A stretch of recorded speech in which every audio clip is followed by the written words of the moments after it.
And everybody, what's up? 10th of May, another beautiful day. Got that Java. Mm.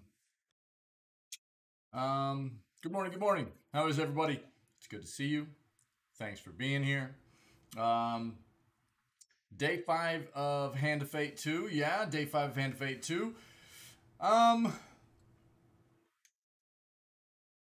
I don't know if we're pivoting tomorrow or Thursday to Valheim. I'm not sure yet, but I'll figure it out and I'll let everybody know.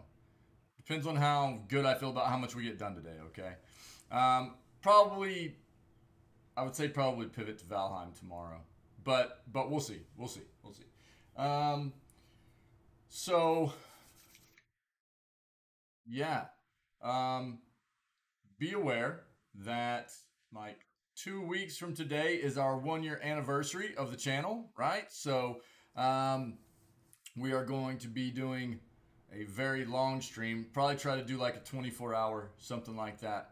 24-hour stream. We'll look at a bunch of the, old the clips over the past year, you know, and try to come up with some other fun things. Do some community games, things like that. All right. But it's very good to see everybody. Let's do what we do every day and hop into our gaming news segment before we get into our actual gaming stuff, our Hand of Fate 2 play today. Cool? Wick, what's up, buddy? My dude. All right. We ready? We ready here?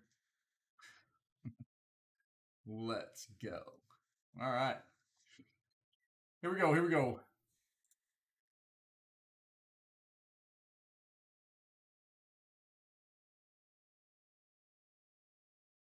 All right. I mean, what better company to make a hoping for an easy day today? Yo, Penguins killed it last night, huh?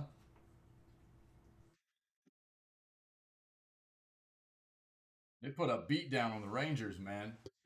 That should be at least a good start to your day, right? My team, on the other hand, played terribly. So, at least you got that on me, man. Yeah, I hope you have an easy day today too, buddy. I really hope that this whole manager situation you're getting set up is going to help out a lot. All right, right off the bat, what better company to make a Lord of the Rings game, right? EA. EA is once again making a Lord of the Rings video game. All right, let's take a look. Um,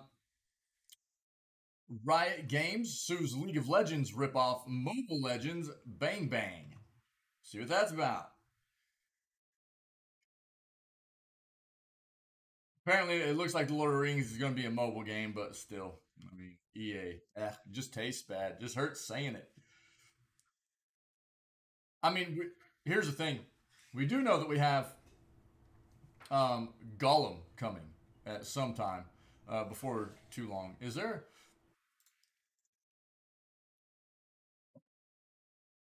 a release date for this yet? I don't think so.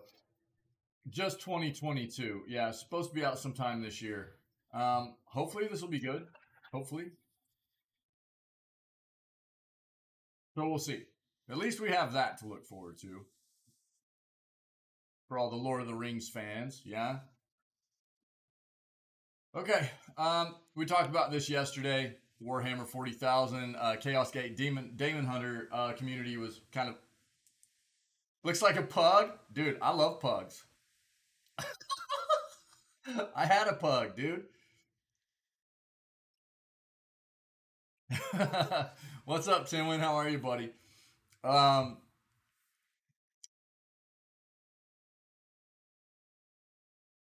I'll need to look at the trailer again. I don't remember looking at the trailer. That shot right there did make him look kind of odd.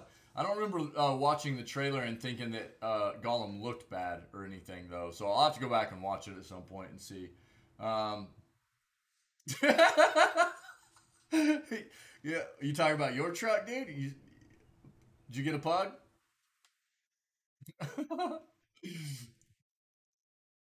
So yeah, we talked about this.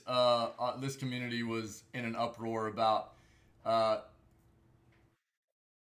the developer coordinating Twitch drops so that you know people that watch certain streamers for I think it was like what usually it's about 2 hours. Then you get drops, right? And I don't know. When we read it yesterday, it seemed like again, if you want the full article and everything, look at yesterday's news segment on YouTube. But the yo Soul, what's up, buddy? How are you? Um, it didn't seem like it was like significant items, and the community got into an uproar. Anyways, look, these developers do this kind of stuff all the time to promote their games, get exposure to the games, and I don't know. Apparently, they put out a patch that basically made it to where everybody could get those items now because so many people were throwing a fit. I guess um, that's the way it sounded. That's the way it sounded. The items, from what I understood, were like early game, could carry you like kind of early game and stuff, but it wasn't like crazy stuff. I don't know. That's what the article sounded like, anyways. Um, 25 years later, this museum figured out how to stop screen cheating in GoldenEye. Let's go. Nintendo sold almost 35 million Pokemon games last year. Good night. And that's not even the so that is not even the highest selling game for Nintendo, if I remember correctly.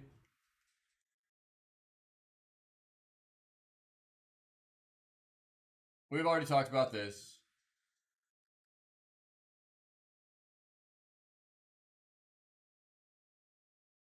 Let me solo her. Yeah, have you guys seen this? This is like been trending. Yo, gamer, what's up, buddy? Game's been good, man. It's been good. Yeah, I don't know if we're gonna start Valheim tomorrow or Thursday. Depends on how good I feel about how much we get done today. I would like to get I would like to get the campaign finished before we switch over to Valheim. So we'll see, we'll see. I'm loving. There have been a couple of maps that have been a bit irritating, but for the most part, Hand of Fate 2 just it's been a really fun experience. I like it.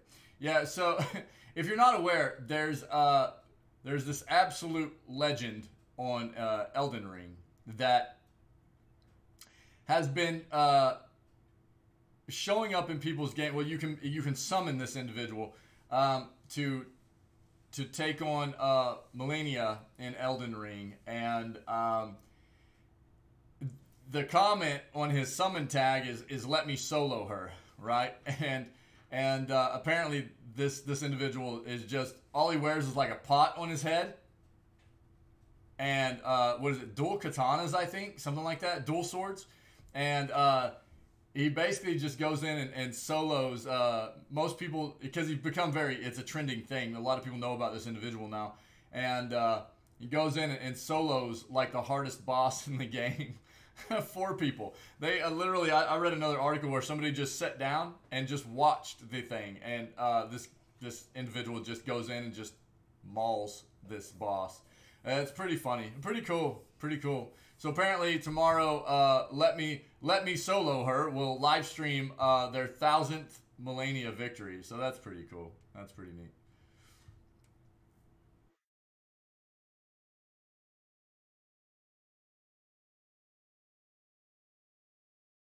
Video game technology. Where will ArcViz go next? Let's see what that's about.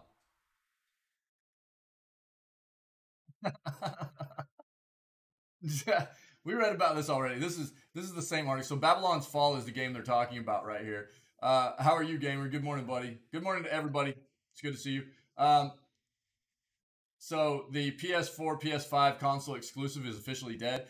We jumped into this already. We talked about this previously. That's what I was saying. It's about Babylon's Fall. There's literally like one person playing this game right now. It is done. It's dead.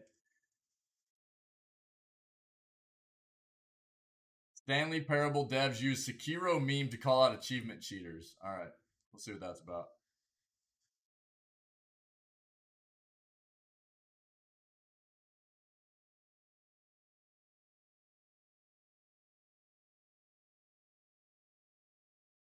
Uh, League of Legends Giant Riot Games grows Los Angeles base. Um, let's see what that's about. Isn't Epic creating a new an entirely new campus too out in the Carolinas? I think it's just down the road from the campus they already have out there. Don't ever get a chance to see you game anymore. Yeah. Well, gamer. I mean, I'm working very hard, man, at trying to get as much YouTube content put up as possible. So if you're interested in some of the games we've been playing and you haven't been able to catch it, hopefully what you're looking for will be up on YouTube before too long, man. Yeah. So I've been working on getting. I've got like 220 videos up on YouTube now. I'm working on it a lot. It's not a real fast process, but I'm trying to get as much as I can out there on YouTube for everybody. So sorry you're not able to catch the gaming stuff live, but this news segment stuff has really become something that I enjoy. It's important to me too. You know, just because being passionate about the industry and staying current and everything, it's important to me, and I enjoy kind of having this segment to do. So I know we don't jump straight into gaming like we used to do, but I'm trying to make sure that the content, even if you're not watching it live, will be there. You know, I know it's not quite as, quite the same as not being able to chat and stuff, but at least the content will be there if you're interested.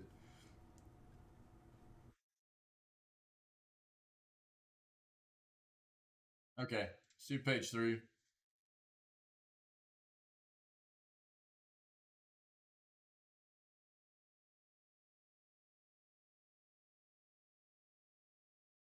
Yeah, HyperX, man.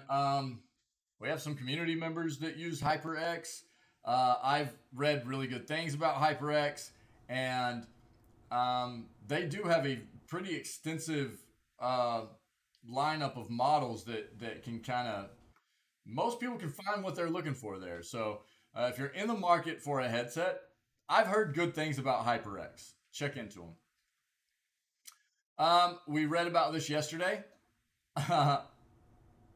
So I love the article. The title of the article is "Why the Corsair One i300 Might Just Be the Perfect Compact Gaming PC If You Have $5,000 to Spend on It." Okay, let me add that. Let me add that. Just a measly $5,000 to spend on this. Okay, it's beefy. It's beefy as it should be for 5K. Honestly, I think you could build this PC for less money. I think. I haven't looked into the part prices and stuff, but I think you could probably build a very similar PC to this for a chunk less.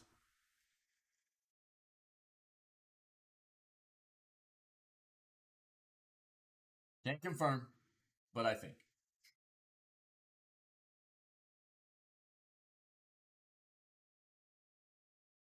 Uh, Gigabyte unveils 55-inch Android-powered 4K gaming. What is it like? Monitors? We'll see what it is real quick. That's Tom's Hardware. I like that site. We'll see what they're saying there.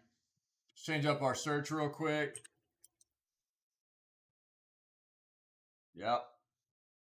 Yeah, I mean, if you didn't already hear, we covered this already in previous segments as well. So if you want more of a deep dive into this, go look at the previous news segments on YouTube. But we've got 4 new inductees to the Video Game Hall of Fame: Legend of Zelda: Ocarina of Time, Miss Pac-Man, Sid Meier's Civilization, and Dance Dance Revolution. Okay, so those are our new Video Game Hall of Fame inductees for this year. Very cool.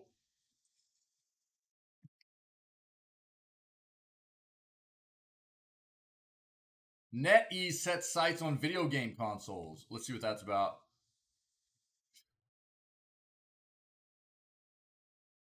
Yeah, Xbox has been having some serious issues here lately with their online stuff, and I didn't realize this, but apparently Xbox's entire collection like their entire platform is set up that like if you don't have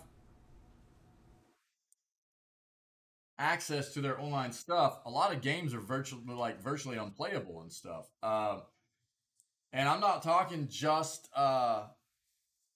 apparently it's not just like their subscription service stuff either. It affects a lot of gameplay across the board for them. Whereas um, like Nintendo and PlayStation don't have the same issue for most of their titles. So Xbox has been having some significant issues with their online services that have been hindering play across the board for them. Physical copies of games, digital copies of games, their subscription service, even apps on their platform haven't been performing correctly. So we read about this already, but I guess there's a lot of prompting now for Xbox to take a hard look at their DRM as getting more in line with what PlayStation and Switch are doing to prevent this kind of issue. Like if they end up having server issues, connection issues for the player base, it won't affect their ability to play a lot of the games they already own. So we'll see how that trends moving forward. Hopefully, Xbox comes out with some kind of comment on this, anyways. But I mean, they were having issues starting Friday evening, I think, and it's just continued.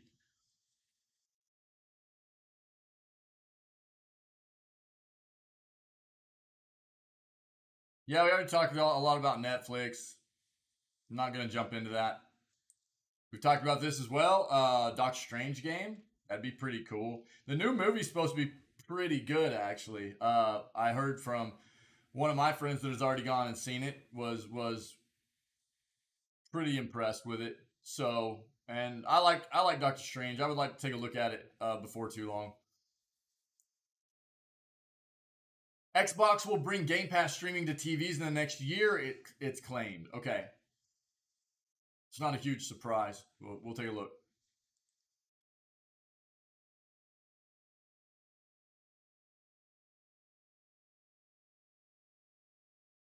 Yeah, we already talked about this Bored Ape stuff too. Bored Ape Yacht Club NFT fans losing a lot of money. Imagine that. Imagine that. People getting duped out of money in regards to NFTs. Real weird, right? Yeah, unheard of. Being sarcastic. I've talked about NFTs. My thoughts on NFTs a lot. I'm not going to jump into that. We've already done it in previous segments. If we get new news on something like that, then I'll definitely jump into it. But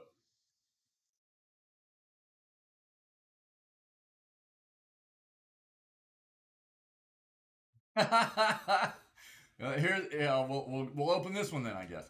NFT bros lose millions in bizarre video game real estate sale. All right, let's see our last page here.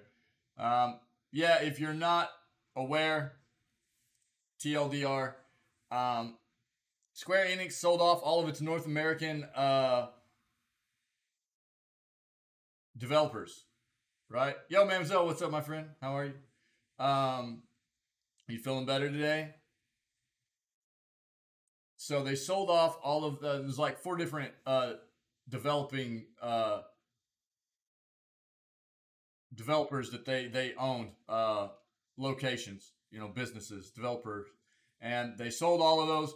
Along with those, to Embracer Group is who bought it for 300 million. They got the Tomb Raider, Thief.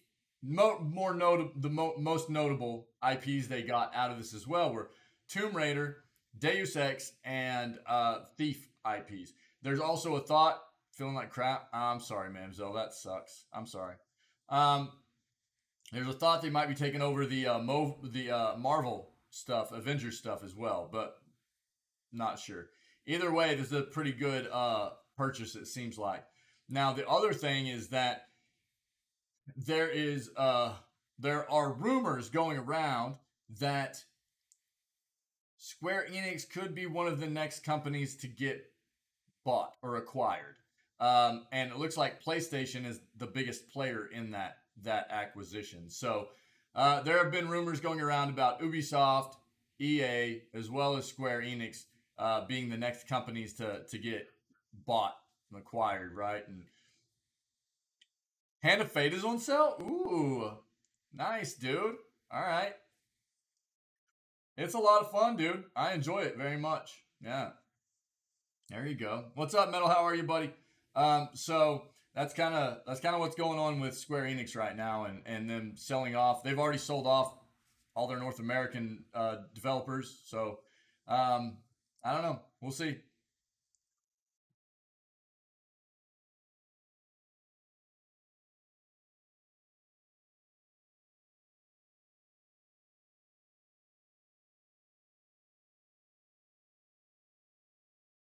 Okay, let's stick with what we got here.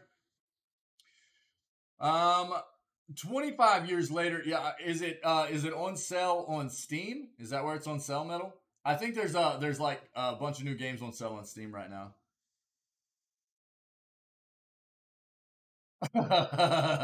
Yeah, cool, cool. Yeah, I need to see what new games are on sale on Steam. We'll take a look. We'll take a look. Thanks for letting me know, man.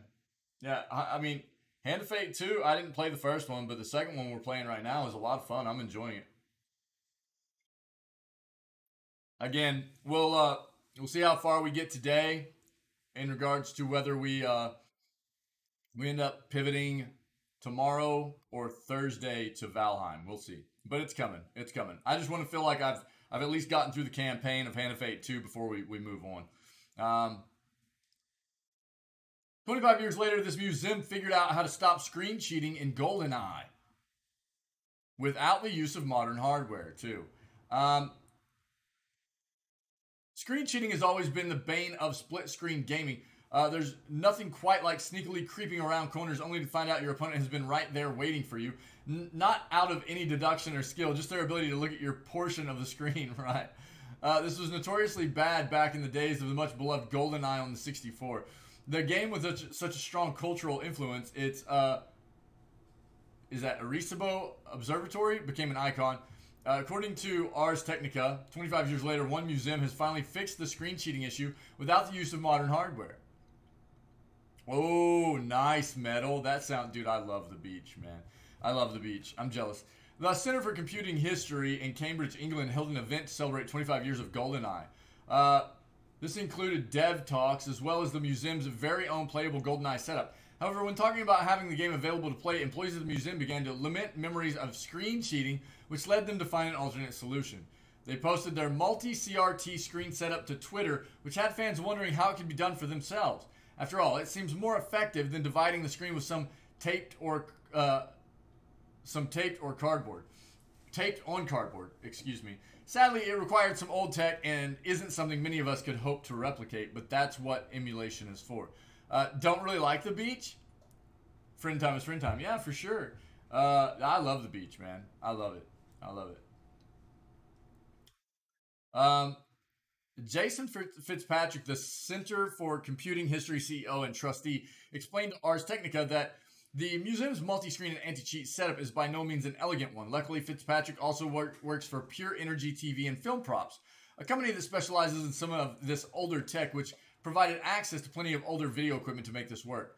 They use two C2 7210 video scaler units to take the GoldenEye signals straight from the original hardware, which can then split the signals and output them to different screens. It can also zoom in on any portion of the screen. Essentially, this allows Fitzpatrick to zoom in on each split screen section and present them on one of the TVs. Oh, right on. They even set up another modified signal for the menu so they're still usable despite the zoom. It's not elegant in that basically you're taking a 704 by 576 pixel image. Whew, that is some definition right there, man.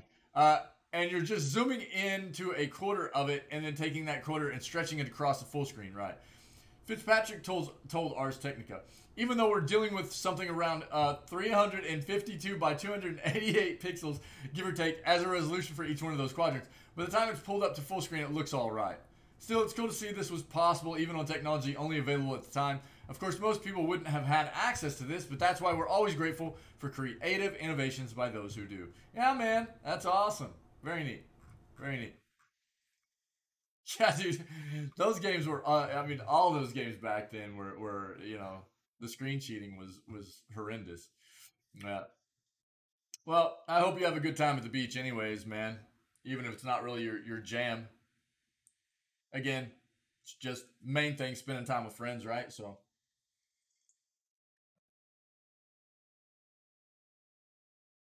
Nintendo sold almost 35 million Pokemon games in the last year. Brilliant Diamond and Shining Pearl are off to an extremely strong start.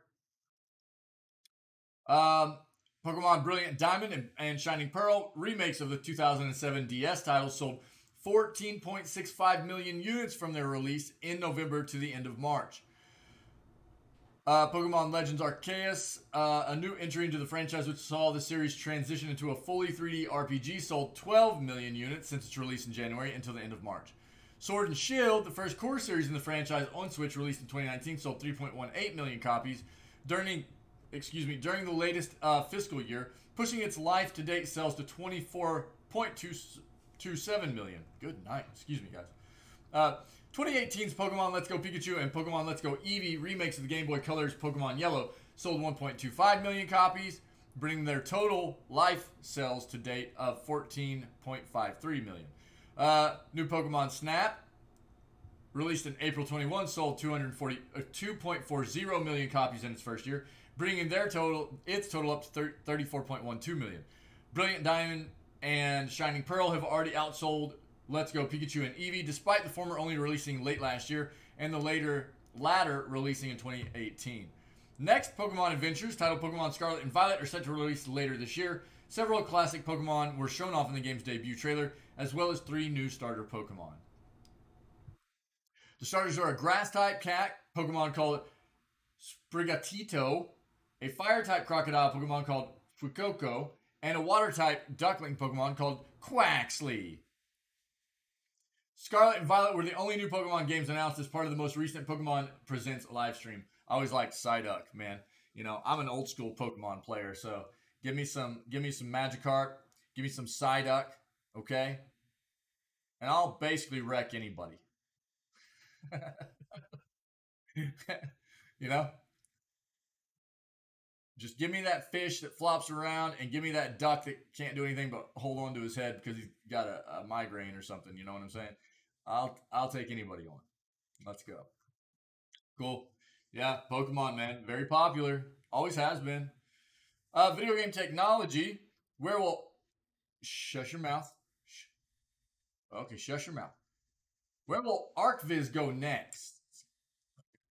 That'll work. Years ago, architects made the move from hand-drawn plans to CAD. The time they saved and efficiencies they gained transformed the industry. Today, you'll be hard-pressed to find an architect that solely works using the traditional pen and paper methods. That digital shift has continued to develop. The next phase of its evolution is a move towards greater interaction and immersion by exploring and reviewing designs using the same technology with which video games are built. Look, this is not a surprise, right? Yo, and I don't know if Syek's hanging out. We have Syek hooked us up with a Reddit post we need to take a look at where apparently this entire train station environment was made by the new Unreal Engine 5, and it looks incredible. It looks real. I've only watched a small portion of it. I meant to watch it yesterday, and I forgot to pull it up. But we'll look at it today, probably after the news section, um, just to get I don't know. I don't know if it would get a copyright strike on YouTube or not. So we'll kind of end the news section. We'll watch it, see if I can include it in the news, and then we'll move on to the gaming stuff. But the technology used to make video games is being incorporated more and more and more into other areas of life and business and things like that. You see it all the time nowadays with like sports stuff, for training and everything.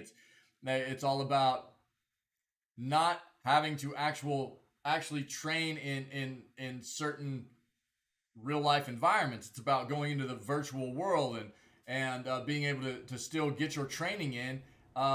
It's just much easier, especially when you're talking about certain sports like maybe certain winter sports, right? Things like that where um, you can literally just get on, you know, maybe skis or whatever, and then you've got your virtual environment set up, and um, they've got a lot of different things like that. You know, there are all kinds of sports and baseball.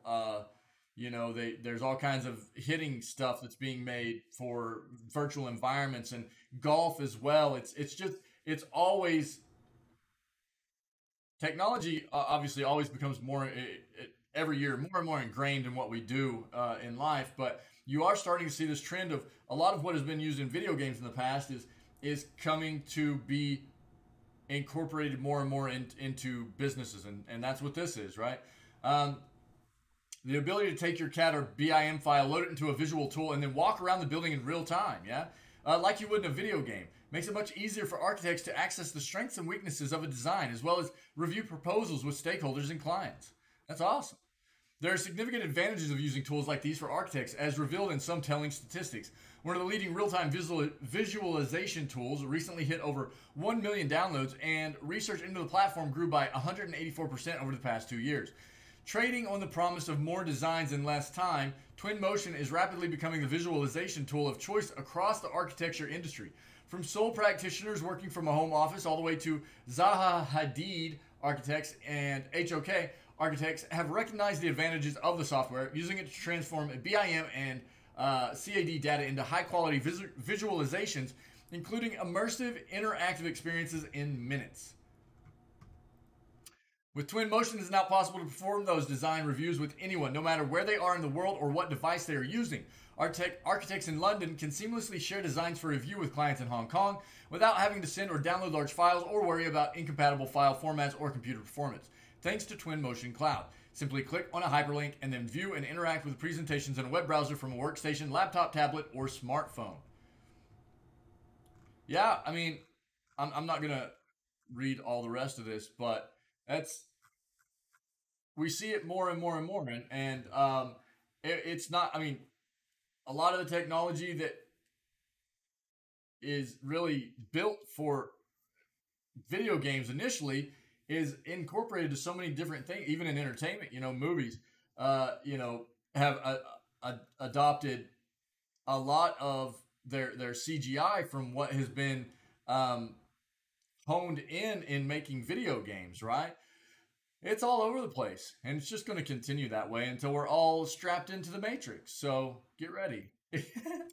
If anybody wants to check out the rest of that article, there it is. That's pretty neat. That's pretty neat. The Stanley Parable devs use a Sekiro meme to call out achievement cheaters. You cheated not only the game, but yourself. Stanley Parable Ultra Deluxe devs are cheekily calling out achievement cheaters with a meme that spawned from a 2019 debate around the From Software game Sekiro Shadows Die Twice. For some context, the original Stanley Parable has an achievement called Go Outside. We read about this recently, right? 10 years. Yeah. Oh, you played this for 5 hours? Really? How was it? Did you like it? For some context, the original Stanley... Yeah. An achievement called Go Outside that unlocks when you don't play the game for 5 years straight. The new Ultra Deluxe Edition includes a follow-up to the achievement, aptly named Super Go Outside, that doubles the time requirement to 10 years. Now, we already read an article about this. Amazing game? Cool, Metal. Awesome, dude. Awesome. Apparently, it's really easy to, like, get this achievement because you don't actually have to wait that time if you don't want. You just go into your console, change your date and time to, like, 10 years down the line, grab the achievement, and then just switch your time back, right? Naturally, that means it's impossible to unlock until 2032 unless you break the rules and set your console or PC's clock forward a decade, see? And of course, there are folks doing exactly that. The developers at Crows noticed that 3% of players on Steam have unlocked the achievement, and they weren't shy in expressing their disapproval.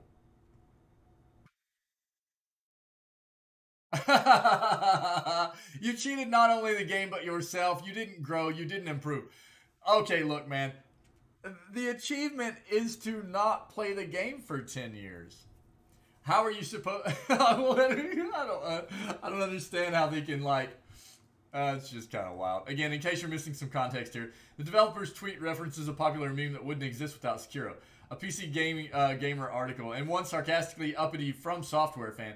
See, when the game launched, there was a lot of talk about its difficulty and the right way to play it. And in the middle of everything, PC Gamer shared an article where the author admits to beating Sekiro's final boss using cheats and not feeling bad about it.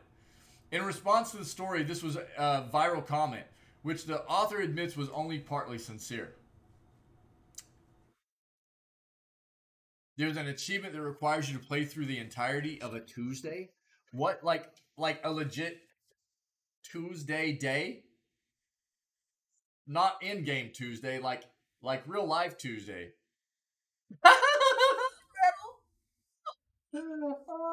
Did she do it on purpose or what? She was like, you need to get off the computer. All you do is sit here all day. Is that what it was? Open the game on a Monday, leave it open all week. Yeah, until Wednesday in real life. Okay, that's what I thought, dude. That's what I thought. That's wild, dude. She wouldn't get it. Yeah. I understand.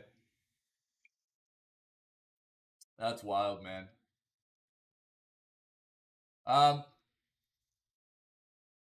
You cheated not only the game, but so in response to the story was this viral comment, which the author admits was only partly sincere. You cheated not only the game, but yourself. You didn't grow. You didn't improve. You took a shortcut and gained nothing. You experienced a hollow victory. Nothing was risked and nothing was gained. It's sad that you don't know the difference. Now, thanks to the above tweet from Crows, I'll forever hear that meme in the smug voice of the narrator from the Stanley Parable.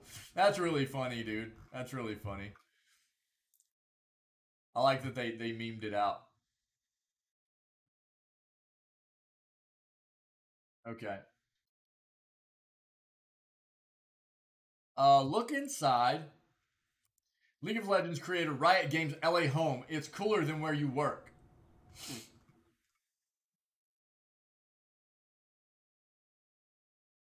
Shut up, man. Close. Okay, let's look at this.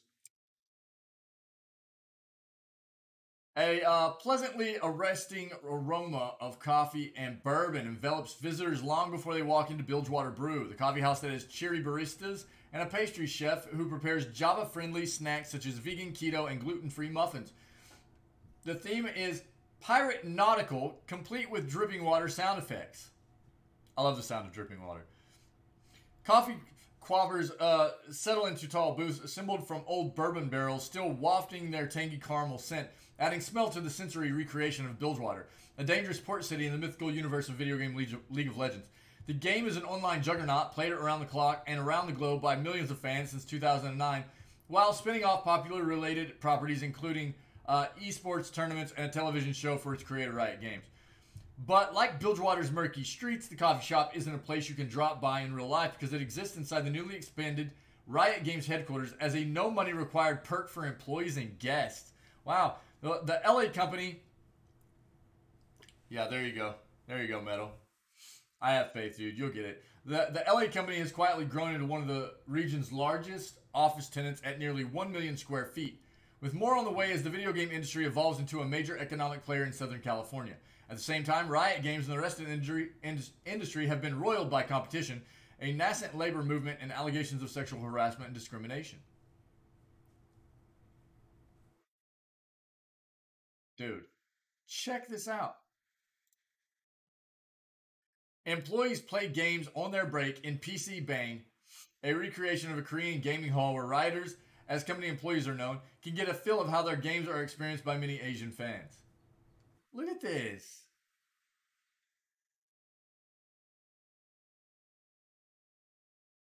That's awesome.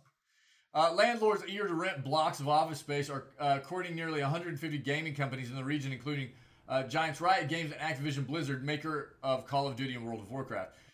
LA and Orange counties make up one of the dominant hubs of gaming content creation and esports, inhabiting 3.1 million square feet of offices in 2020. That total reflected growth of nearly 70% in 5 years. Real estate brokerage CBRE said in September report that estimated Riot Games annual revenue at $1.7 billion. Doesn't that look cool, Mamzelle? Yeah, it does look cool. Riot Games is a private company and does not disclose revenue. Now, I say this a lot. having different careers and just speaking with other people about their experiences of the places they work and everything, there's definitely something to be said for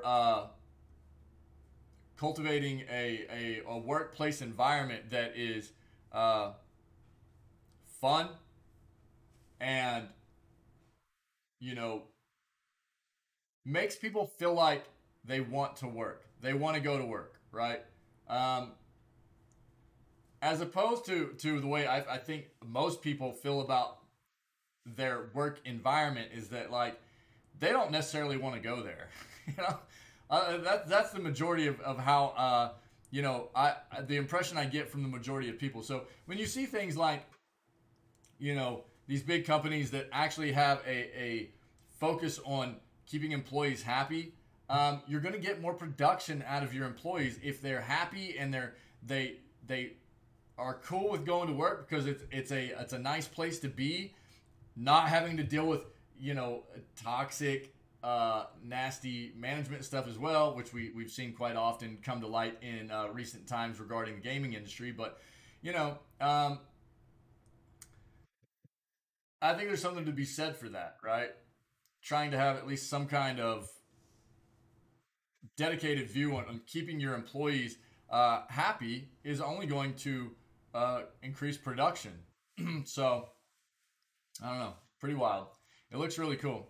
Riot Games headquarters on Olympic Boulevard in West LA is nearly invisible to passersby. Much of it a discreetly walled-off campus where security is tight to safeguard work that can mushroom far beyond gaming into the riches promised by TV and film. The Times got a rare look inside Riot Games' home base, which gives off distinct movie studio vibes.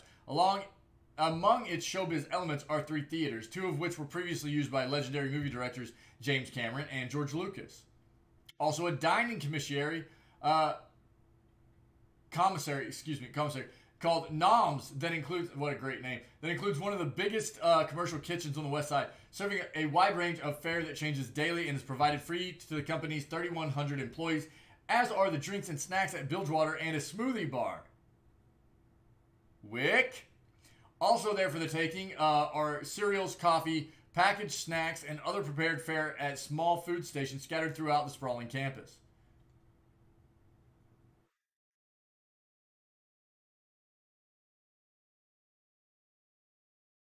How massive this cafeteria is, dude.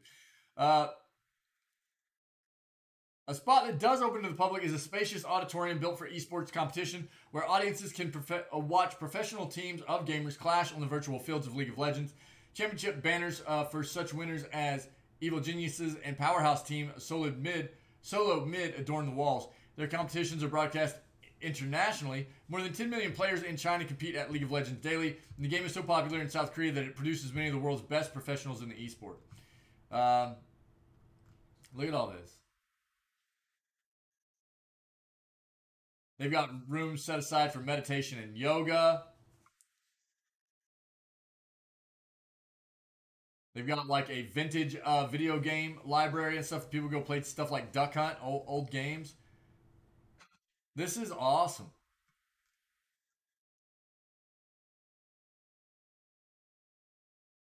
Riot Games president Dylan Judea, I think is how that's pronounced, said the campus is sort of a balance between fun and productivity. Yeah.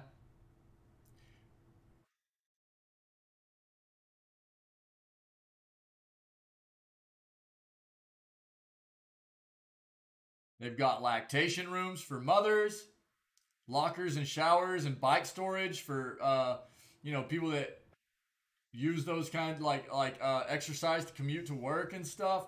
I'm guessing they probably even have like a gym in there. A lot of these kinds of places do have that stuff. There's a secret library. This is crazy.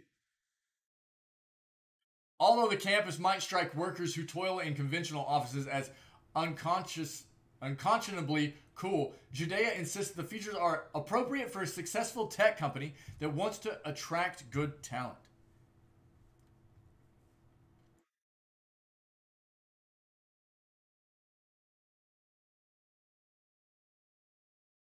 The flip side is you also don't want it to be a place that goes over the top where there's slides and swimming pools. We never went massage parlor in every corner and all that stuff because we felt like that wasn't authentic to who we were.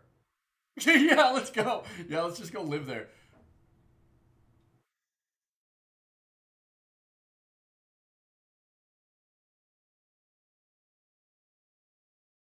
They've got even more stuff coming next year.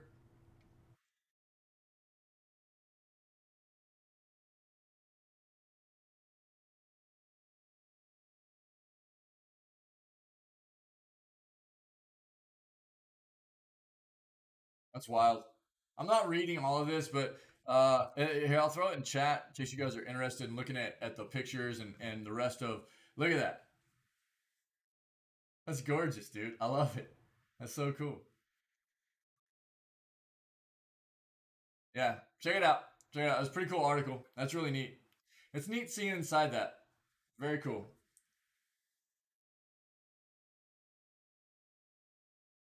Gigabyte unveils S55U 55-inch Android-powered 4K gaming monitor. Okay. Um, Max 120 hertz refresh and AMD FreeSync Premium. That's a large monitor. A 55-inch 4K gaming monitor, which is stuffed with modern technologies. The specs of the Gigabyte S55U are such that it appears to be a very attractive product without invoking fears that it might be financially unobtainable. In other words, this could be a sweet spot product if you are looking for an AMD FreeSync Premium compatible alternative to an NVIDIA certified big format gaming display. There are a lot of good looking specifications here, so we'll put them in a full feature table below. 55-inch 4K panel uses VA technology with quantum dots to provide strong and vivid colors. In addition to good performance for a panel of this size and resolution, offering as low as a 2 millisecond response time and up to 120 hertz refresh rate. Monitor has admirable brightness and contrast stats with a color gamut of 96% DCI-P3. Contrast in gaming and content consumption will be enhanced by the 132 local dimming zone backlight array. Complementary features are also quite extensive. Uses Android OS, has the Google Assistant on board with a built-in Chromecast, has twin 10-watt speakers with Dolby Atmos, DTS HD, and a wide choice of sound profile presets. In addition, there are extensive collection ports, including the newest HDMI 2.1, various USB ports, Ethernet, and both Wi-Fi and Bluetooth connectivity.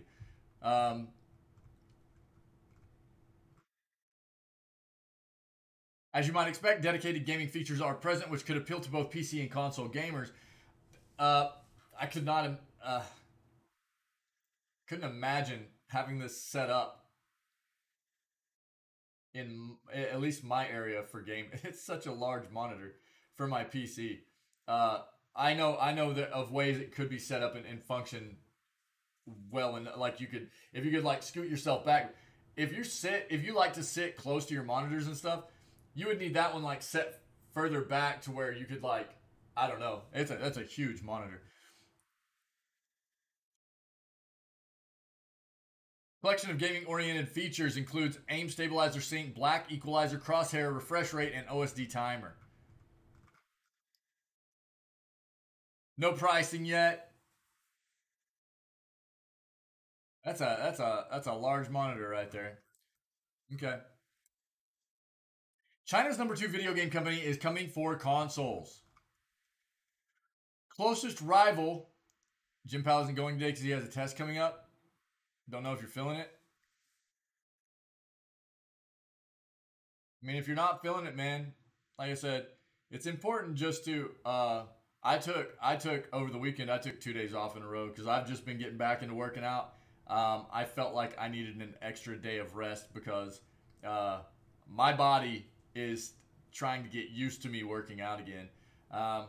So I've been working out every other day for about the past week and a half, 2 weeks, and but over the weekend I took a couple of days off in a row because I felt like my body needed it. Yeah.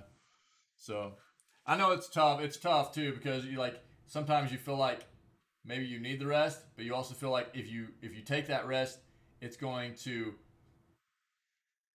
make it easier for you to just say, We'll just rest again. Yeah. More of a lazy thing. Okay. Well, I don't know what to tell you then, man. I can understand that. I can understand that, dude. Yeah, for sure. Closest rival to Tencent in China's video game market fashions itself as the anti-Tencent. But first, okay. You may have never heard, I've definitely heard of NetEase, but to Chinese gamers like me, it's a name that pops up every time I start up a game of Overwatch or Warcraft. NetEase is big and trying to be even bigger, in part by doing the sort of things its closest competitor, Tencent Holdings, wouldn't do. A part of that strategy kicked off last week when NetEase opened its first game development studio in the U.S. It's the latest in a years-long quest to expand beyond China, which has become all the more urgent since Beijing's crackdown on internet companies. In 5 years, the Hangzhou company wants to put its name behind a quarter of new AAA releases by either investing, publishing, or making those games itself. NetEase is China's local publisher of Activision Blizzard franchises, and its sales already surpass those of Activision, but it faces tough competition from China's largest gaming giant. Tencent's deep pockets allowed it to take over Riot Games and Supercell, and the company is accelerating its own expansion overseas. NetEase executives see their singular focus on games, a track record of original hits, as an advantage over Tencent's sprawling empire of social media and financial technology. NetEase was founded in 1997 as one of China's first email services and web portals. When the dot-com bubble burst, the founder, William Ding, moved into PC games, acquiring a team of developers that specializes in online role-playing games. In the early 2000s, they created the company's first two hits, turn-based online RPGs based on the Monkey King and legendary mythical figure in Chinese culture. A legendary mythical figure in Chinese culture, yeah. The games were uniquely Chinese in a market dominated by South Korean imports. That helped boost NetEase to become China's #1 gaming company by revenue in 2005. I'm not going to read all their history. NetEase has toiled in Tencent's shadow for about a decade, and their gap grew bigger in mobile because no one can better combine social and gaming than Tencent with its super app, WeChat. NetEase is laying a counterintuitive strategy for growth. It's making console games, which are almost non-existent in China. That's where the new American studio comes in. NetEase also recently hired Toshihiro Nagoshi, who spent 3 decades at Sega Sammy Holdings and created the Yakuza series. Okay. Tencent and NetEase are a little like high school rivals. Tencent's mascot, a penguin with a red scarf, is a subject of scorn around the NetEase headquarters. Last month, the NetEase accused Tencent of copying its promotional materials, which the artists hired by Tencent denied. On the Chinese microblogging site Weibo, a NetEase account joked about establishing an anti-penguin office. All right. I mean, I would kind of attribute this to a bit like a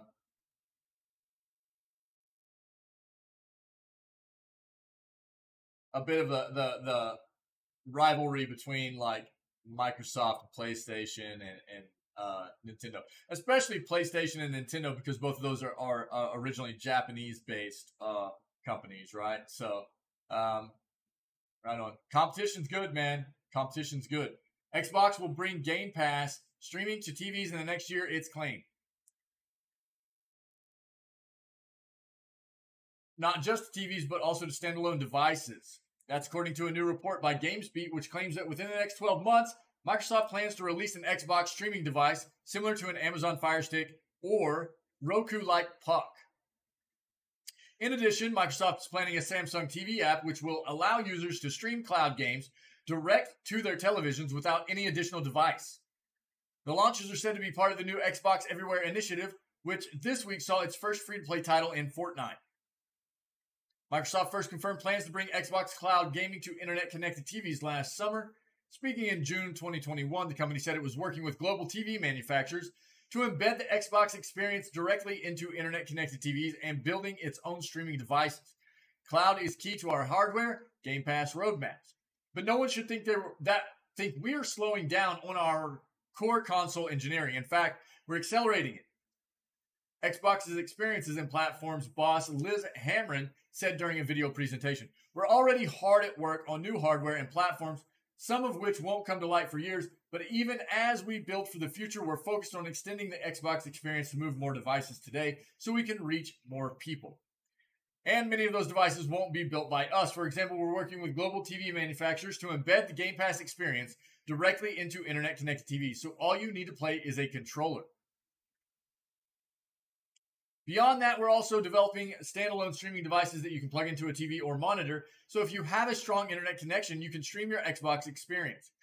In the same presentation, Microsoft stated that it was exploring introducing new Xbox Game Pass subscription plans to bring the service to a wider audience.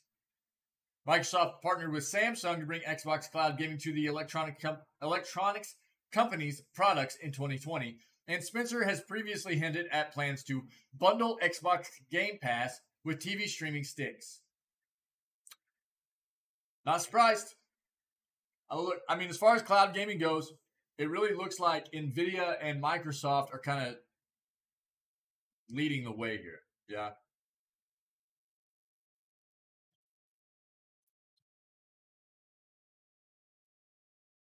NFT bros lose millions in bizarre video game real estate sell. The NFT market has been crashing lately. And when you see fumbles like this one made by supposedly gold standard NFT producers, it's easy to see why. Even those who know very little about NFTs have still probably heard of the Bored Ape Yacht Club, a collection of popular NFTs produced by Yuga Labs. In April, Yuga Labs announced that it would be developing its own version of the metaverse, without probably telling anybody what their version of the metaverse actually consists of. Other side, and real estate for the game would be sold as NFTs in the Other Deed collection. This isn't a new idea. Legendary game developer Peter Molyneux made around 40 million pounds. Is that what that is? I think that's pounds, right? Selling property for his unreleased title, Legacy. According to a report by TechSpot, the ongoing sale, which began on 2 May, has been a disaster for both Yuga Labs and would-be customers. Apparently, the code, which automatically mints an NFT into the Ethereum blockchain upon sale, was poorly written. This caused several problems, which led to millions being lost. As the code couldn't cope with the traffic to the blockchain, there was an increase in gas prices and a number of failed sales. Gas prices are the price it costs to mint an NFT, which is passed on to the customer. As the code was unoptimized, this cost was much higher than normal, up to 11,000 pounds. Reportedly, over 130 million pounds was charged in gas prices of the stuff. We even actually read where people were getting charged gas prices when their purchases weren't even going through. And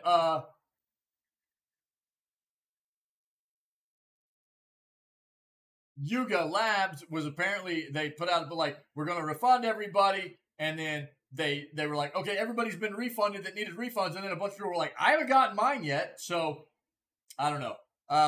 Due to the traffic, many sales failed to be minted. However, these customers were still charged extra. Sorry, 1 second. Okay. Extortionate gas prices. Scammers immediately took advantage of the situation and began claiming things like they would refund those who were charged in error. If customers linked their wallets, this led to millions more in cryptocurrency and NFTs being stolen. Yeah, we have refunded gas fees to everyone who made a transaction that failed due to network conditions caused by the mint. The fees have been sent back to the wallets used for the initial transaction. Here's how to find your refund. Right here. Yuga Labs has claimed it has now refunded everyone who has charged gas prices but never received an NFT. However, customers were not happy as they feared they had missed out on their chance to purchase virtual real estate. As for those who were caught out by scammers in the incident, it appears there is no way for them to get back their cash. Minecraft NFT game dev makes off with $1 million US. Says sorry. Sorry I duped you. This was just wild, man.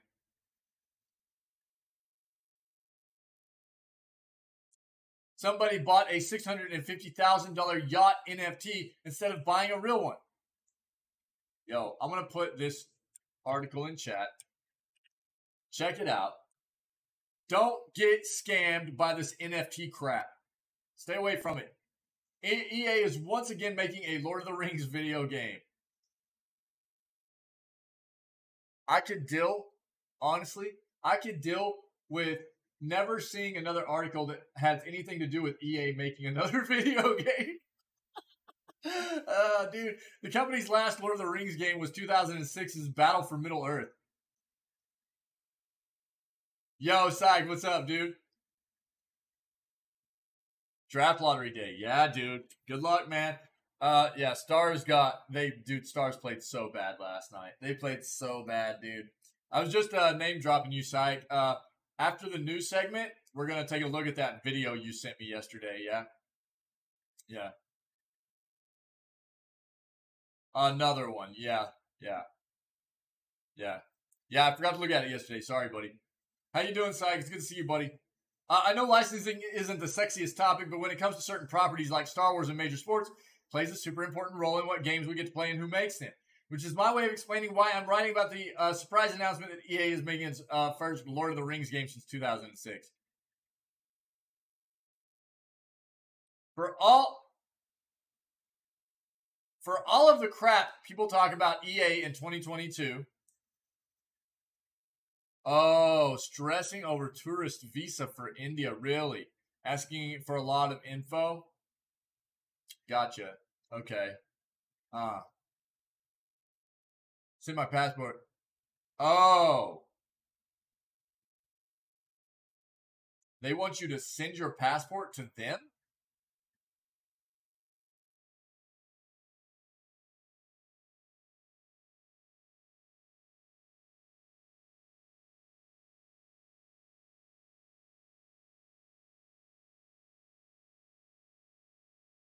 Oh, okay.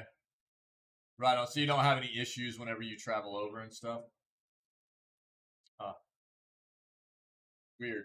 I've never heard that. I didn't know that. Is that common? Is that fairly common?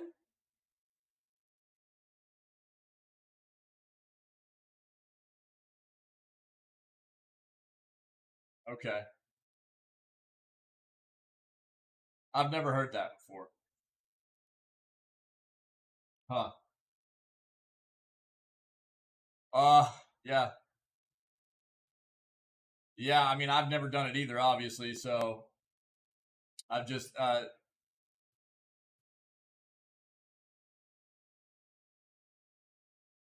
mean, for me, myself, I just wouldn't feel that comfortable sending my passport somewhere. You know what I mean? Like, it seems like it would be a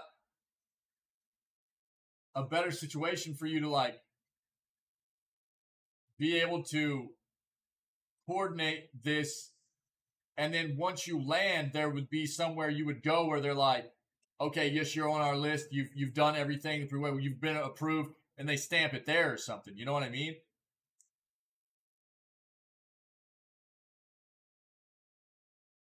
Yeah, yeah. Feeling a bit sus about it. I would be. I would not. I would. I'd be a bit sketched out, dude. I'd be a bit sketched out. I don't know. Yeah. Well, I hope you get it all figured out, man. Yeah. That's difficult. That's difficult. Um, for all the crap people talk about EA in 2022, most of it for good reason. The publisher had a run in the 2000s where they released a number of excellent Lord of the Rings games. Okay, like the Brawler movie tie-ins, the Battle for Middle Earth, series of strategy games, and Third Age, a Final Fantasy clone that is a lot better than most people give it credit for. Look, you're making, yeah, okay, fine. They had some decent titles in the 2000s. I used to play some of their games, even in the early teens. Gathering all the stuff for now. Yeah, that's a bit odd, dude. I mean, I hope you get it all sorted. I know that's tough because you need it to travel soon and everything. So, uh, bummer, man, bummer, weird. Uh, the thing is, dude, EA has been crap forever now. I don't want to play it now in case it gets hit for any kind of like copyright stuff, because I put all these on YouTube and I'm gonna play it after the. Well, it's not just music that gets caught, dude. It's not just music that gets caught in uploading stuff to YouTube. If anybody can claim that as their own content, then the news segment will get striked out. So I'm just gonna wait. We'll finish up the news segment, and I'll play it right afterwards. Sorry, man. I'll play it again later when you're here or whatever. If you're gonna be back, yeah. Okay, dude. Okay, yeah. Sorry, man. Yeah, just it's so hard to tell what content will get hit for stuff like that. So I just try to stay away from it. What I'm gonna do is actually finish the news segment up, and then we'll watch it afterwards, and I'll try to include it in the news segment, and see if it gets hit for anything. You know what I mean? Probably. I'll probably upload it to YouTube with the video in it, and if it gets hit for anything, I'll take that video down and upload another one without that in it. Yeah. It's just trying to cut stuff out from the middle of the VOD and everything is a lot more difficult than like the end of it for me. So, yeah. But be safe getting your ink, dude. Be safe. We'll see you in a bit. Again, look, for the EA stuff, we all feel the same way. We know how this works. EA's not the only company that has done this, right? Yeah, they used to put out some decent games. Do they anymore? No. Have they for a while? No, not really. There are a lot of other companies like that too, but it's like, okay, cool. Yeah, you're coming out with another game. It's probably going to be crap. That's how I feel about EA nowadays. I think a lot of people feel that way too. I don't know. Again, what I would say is, if you're a Lord of the Rings fan, I would probably look forward to more something like, I'm not saying don't check it out or whatever. Sure, check it out if you're interested. It's going to be a Lord of the Rings mobile game. Free-to-play mobile game, which means it's going to have transactions in it, I'm sure. We'll read the description real quick.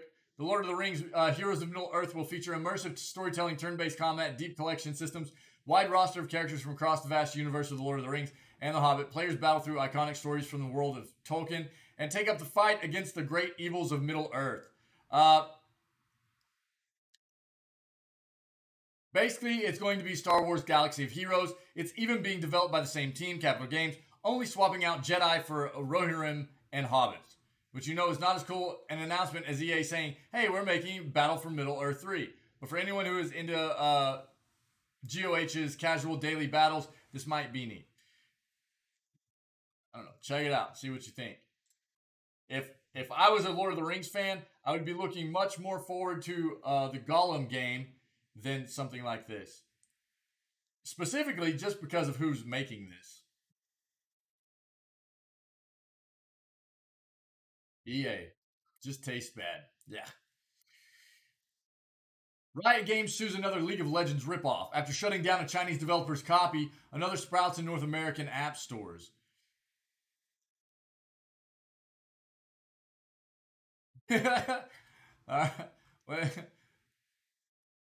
Mobile Legends Bang Bang. Riot Games, makers of League of Legends, is once again suing a Shanghai-based mobile games developer, this time alleging the Chinese studio is ripping off League of Legends Wild Rift, the iOS and Android adaptation of Riot's globally popular MOBA that launched in open beta in the spring of 21. The complaint was filed Monday in U.S. District Court for the Central District of California, the same venue where Riot sued Shanghai Moonton Technology Co. in 2018. In the earlier release, Riot sued Moonton over its game Mobile Legends 5v5 MOBA, which Riot called a straight lift off League of Legends. Lift of League of Legends. A federal judge declined to hear the case, ruling that China was a better jurisdiction to take the claim. China-based Tencent Holdings, the parent company of Riot Games, then stepped in and won a judgment worth $2.9 million against Moonton and its chief executive. The latest complaint concerns a game called Mobile Legends Bang Bang, Currently available in North America in both the Google Play and Apple App Store, where it is ranked the number 67 title in the strategy category. Riot's complaint begins as though the court is already familiar with Moonton, saying the U.S. company seeks to stop Moonton from continuing its deliberate and sustained campaign to free ride on Riot's highly valuable rights in the mobile video game League of Legends Wild Rift and related content. Riot's lawsuit notes that after it complained to Google and Mobile Legends was removed from Google Play Store, Moonton surreptitiously launched Mobile Legends Bang Bang, a minimally tweaked version of Mobile Legends. The complaint says since then, Moonton has updated MLBB to copy extensive expressive elements from Wild Rift, continuing its cycle of known appropriation of Riot's intellectual property. The latest action resembles a lawsuit Riot brought back in January against a Vietnamese developer, alleging that studio blatantly copied Teamfight Tactics, the auto battler spinoff of League of Legends. I remember reading about that. That Riot Games launched on mobile platforms in the spring of 2020. Given that Riot is suing an offshore corporation, and considering the outcome of its earlier suit against Moonton, the company may have filed this lawsuit as a procedural step towards suing Moonton again in China. Nonetheless, Riot's complaint is extensively documented with comparisons of marketing material, character designs, and even community reactions that allege Moonton is copying Riot's work. Riot Games is seeking a jury trial as well as an injunction stopping Moonton from distributing Mobile Legends Bang Bang in the U.S. I mean, I'm not surprised. Imitation is the greatest form of flattery, right? But at the same time, it's like video games are always imitating each other to an extent, taking very successful things that other developers have done and incorporating them into their own games and stuff, but doing it in a way that looks very plagiarized and copying somebody else's game basically to a T, only changing real subtle things like maybe the names of the characters. You're going to get sued. So there you go. That's that.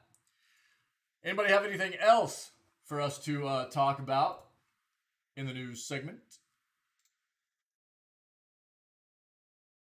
Let me know.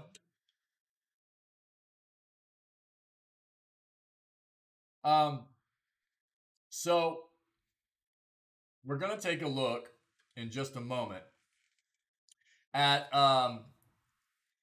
apparently a computer generated environment that somebody made using Unreal Engine 5. I can tell you that just by watching the first like 10 to 15 seconds of it, it looks very realistic. Now, I'm going to go ahead and put an ending here because for the news segment, I'll try to include the video if I can. But I'm always a bit worried about, including content, especially videos and music and stuff like that, because quite often they get copyright strikes when uploaded to YouTube. So thank you to everybody who's here today for the news segment, who's always here and part of building this amazing community. I appreciate it very, very much.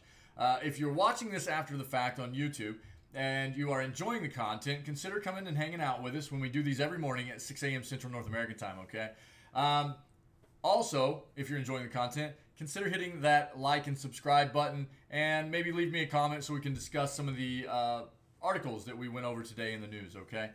Other than that, if you are not live with us right now and you're seeing this as a YouTube video, then stay healthy, stay safe, be kind, and to everybody, we will catch you tomorrow for the next segment of the news, all right?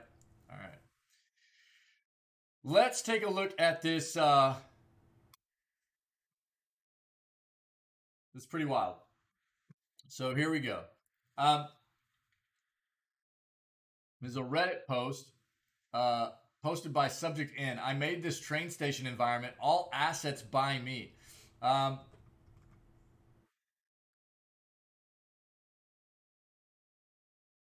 You can see all the comments here. Just a second. There we go. All right. So posted by Subject N on Reddit. I made this train station environment, all assets by me. Pull this up a little bit. You can see a lot of the comments here are you know, people going, "This is fake. This isn't real." So we're gonna watch all the way through this.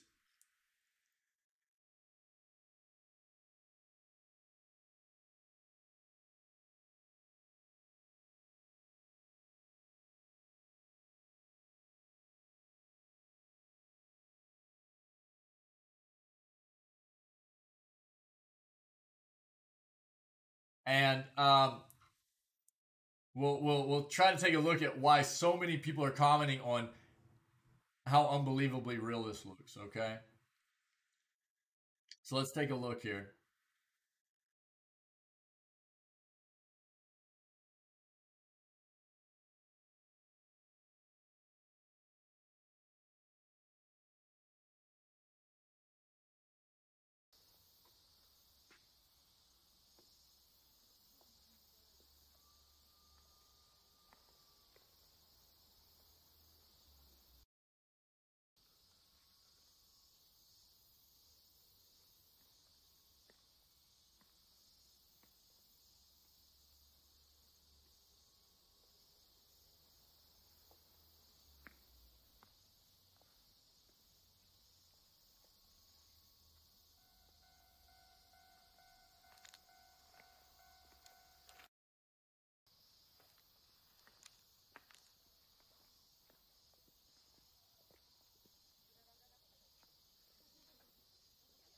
It looks like a mobile phone video is what it looks like.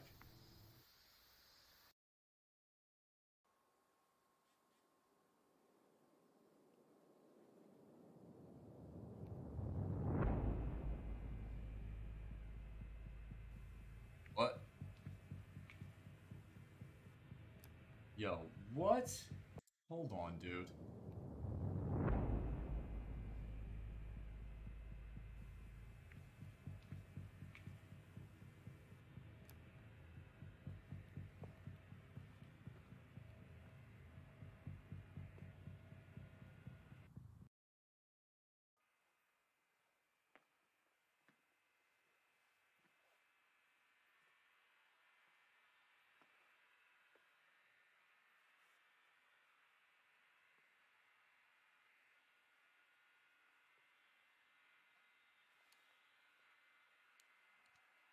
I just keep expecting some like horror stuff to pop out at this point.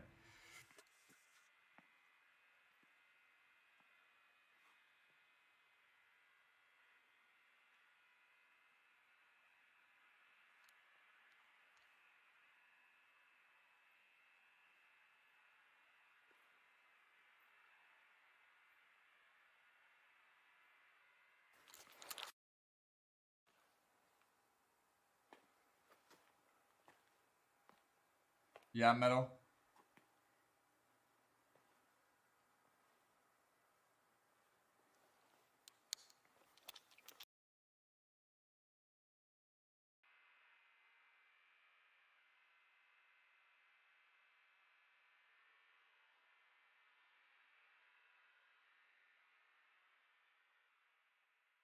What do you guys think? Watch this one more time. I want to see this turn dark again.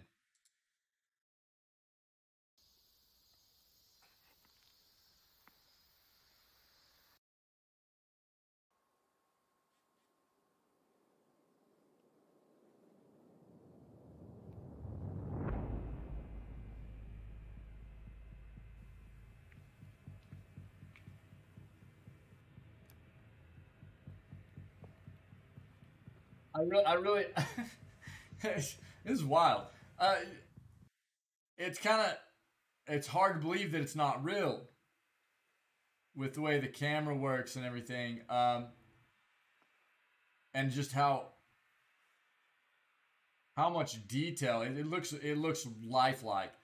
Uh, I would have called it a fake. I would have called it a fake, but the lights switching off in the world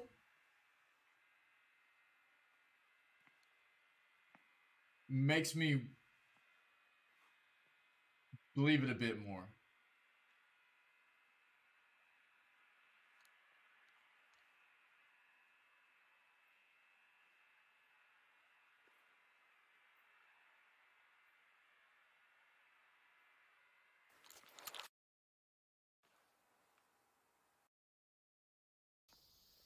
Is it?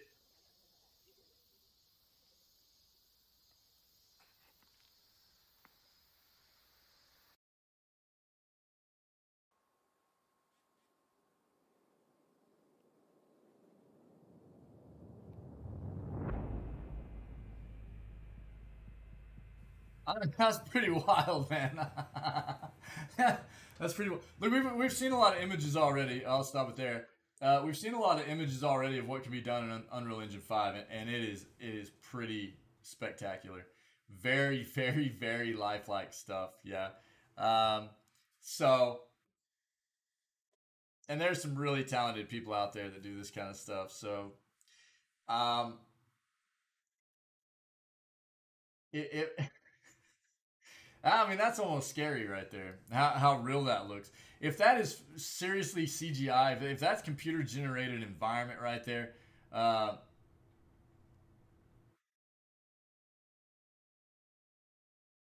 that's incredible. That is incredible.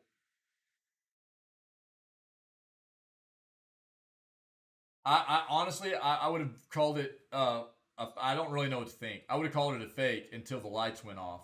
The lights go off. It's like either that was some just legitimate, really, really good camera work there to stop the tape and start it right back up in the exact same position, the same kind of movement and everything whenever it was nighttime,